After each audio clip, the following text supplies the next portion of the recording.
We are starting chapter 4. We're going to be going into Newton's second law of motion in this chapter.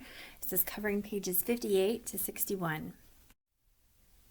All right, so in chapter 2, we talked about the concept of mechanical equilibrium, where the sum of the vector forces are equal to 0. So if all the forces are balanced out, the object is in mechanical equilibrium. Remember, there's two ways that can happen. You can either have static equilibrium, where it is at rest, or you can have dynamic equilibrium, where it is moving at a constant rate in a constant direction. So in this chapter, we're going to talk about what happens when those forces aren't balanced. So if your net force does not equal 0, what is going to be the result? So what we're going to be covering are changes in motion or accelerated motion as opposed to linear motion.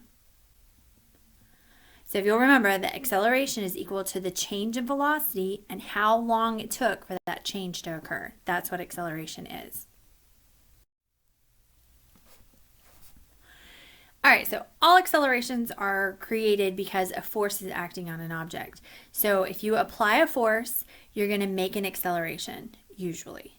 So what can happen, though, is that when a force is applied, that is not the only force acting on an object, and you have to overcome all the other forces in order to create an acceleration.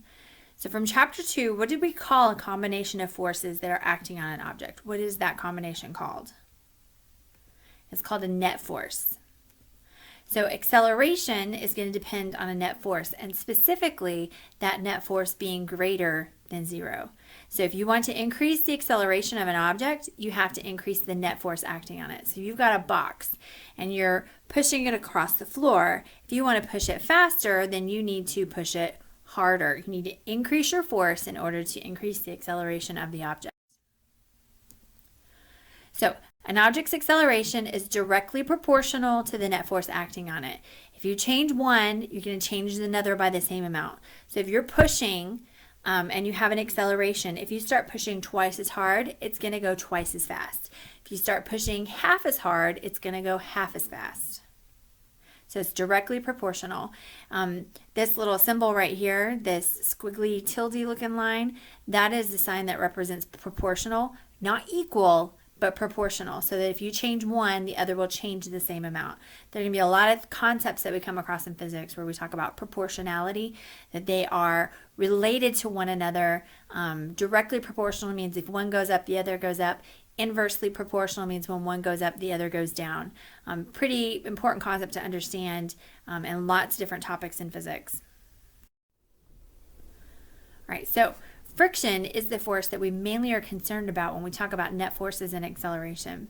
So friction is going to happen anytime surfaces are going to slide or tend to slide over one another.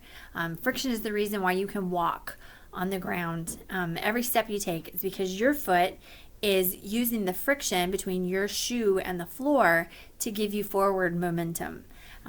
Same difference if you're walking on ice and it's slippery and you can't get that traction. Without that friction, it makes it really, really hard to walk. So anytime you apply a force to an object, friction is going to be there, and it's going to reduce the net force, resulting in an acceleration. And the resulting acceleration. So friction is going to slow it down. So you're not going to get 100% out of that force that you're applying because you got to overcome friction as you're moving an object. So what is that direction of friction always going to be? Is always going to be an opposing to the motion. So if you're pushing to the north, the friction is always going to be to the south. If you're pushing to the south, the friction is going to come up pushing to the north. If you're pushing east, it's going to go west. It's always got to be opposite of you. So I want you to think about the applied force and the friction force. And if an object is moving at a constant velocity, so it means not speeding up, not slowing down, not changing direction. You've got a constant velocity. So think back to equilibrium. What will the applied force and the friction force have to be? How are they related to one another? If it's at a constant velocity, it has to be in dynamic equilibrium. And equilibrium means that the forces have to equal 0. So the force of friction is going to be equal and opposite of the force that you're applying. So a net force of 0 is the result. And so there's no acceleration and there's constant velocity. Super important to get that idea that if you have a constant velocity, then you have to have a 0 acceleration. So which one do you think is greater based on experience? Friction that builds up before the sliding takes place, or the static friction, or the friction of sliding? So is it harder to get something started sliding, or is it harder to keep it sliding once it is sliding?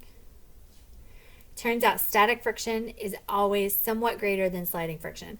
If you have a really heavy couch that you're trying to push, it is much harder to get it started than it is to keep it going once it's sliding.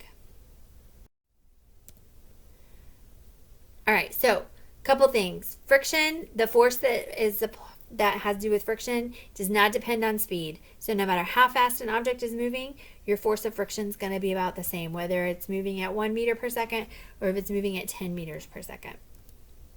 The other thing is that friction does not depend on how much area you have. So if you're trying to push a big box, it doesn't matter if you're pushing it flat ways where your long side is against the ground, or if you flip it up on its side whereas the short side is against the ground. Either way, you've still got to come over this same amount of friction. Area is not what affects it. Mass is.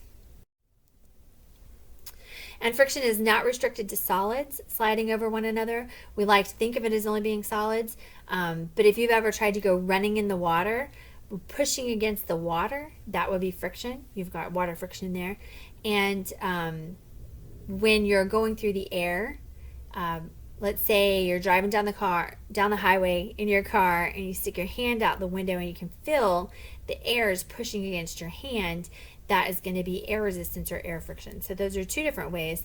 We would call one of those is a liquid and one of them is a solid, but we would call both of them fluids. So fluid friction is a real thing. It doesn't just have to be solid. So fluid friction occurs when an object is pushing the fluid aside to move through it. You've got air resistance or air drag, which is the form of fluid friction, and air resistance. We'll talk about that in another chapter. But anytime your speed starts going faster, you're going to increase your air resistance. All right, so what I need you to do right now is take a look around your room, see if you can find a place where friction is happening. Take a picture or a video and explain where the friction is occurring, what kind of friction there is, and post that on Edmodo, and I will see you tomorrow.